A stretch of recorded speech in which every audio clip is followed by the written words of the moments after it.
siang, perkenalkan nama saya Nika Mengantar Ningsih. Saya absen 20, saya dari kelas 10 di KP 1. Di sini saya akan membacakan rangkuman yang telah saya buat, yaitu yang C, interaksi antar komponen ekosistem. Interaksi antar komponen ekosistem kelangsungan hidup dari suatu organisasi yang bergantung dari kehadiran organisasi lain yang membentuk suatu interaksi. Karena itu, interaksi tersebut sangat diperlukan untuk kebutuhan pangan, perlindungan, serta perkembangan dan pertumbuhan organisme lainnya. Di dalam ekosistem terjadi interaksi komponen baik abiotik dan biotik. Pertama, interaksi antar komponen biotik meliputi kompetisi, predasi, dan simbiosis. Kompetisi merupakan interaksi tingkat individu pada saat terjadi persaingan antar makanan, tempat hidup, dan pasangan hidup antar mereka. Contohnya sapi dengan kambing merebutkan makanan di tempat yang sama. Yang kedua, ada predasi, merupakan interaksi antar pemangsa dan mangsa. Pada umumnya, pemangsa lebih besar daripada mangsa.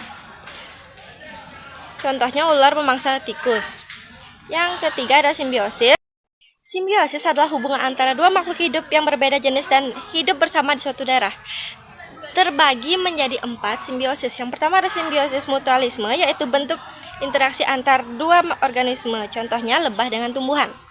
Yang kedua ada simbiosis komensalisme, yaitu interaksi yang menguntungkan salah satu pihak. Contohnya tumbuhan paku yang menempel pada tumbuhan lainnya.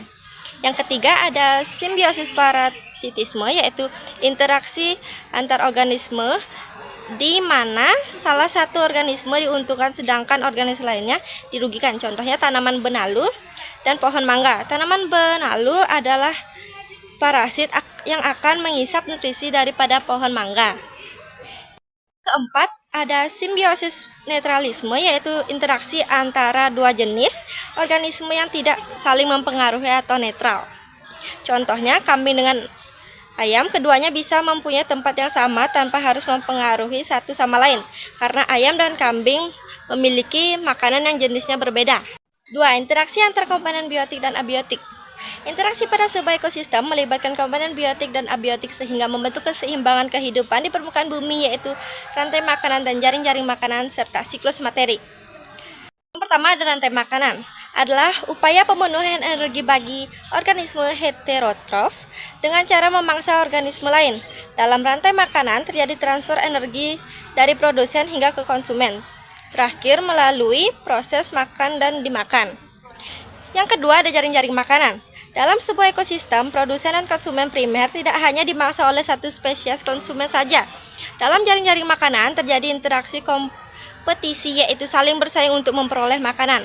Ada siklus materi, merupakan pertukaran atau perubahan yang terus-menerus antar komponen biosfer yang hidup dengan tidak hidup. Terima kasih, selamat siang.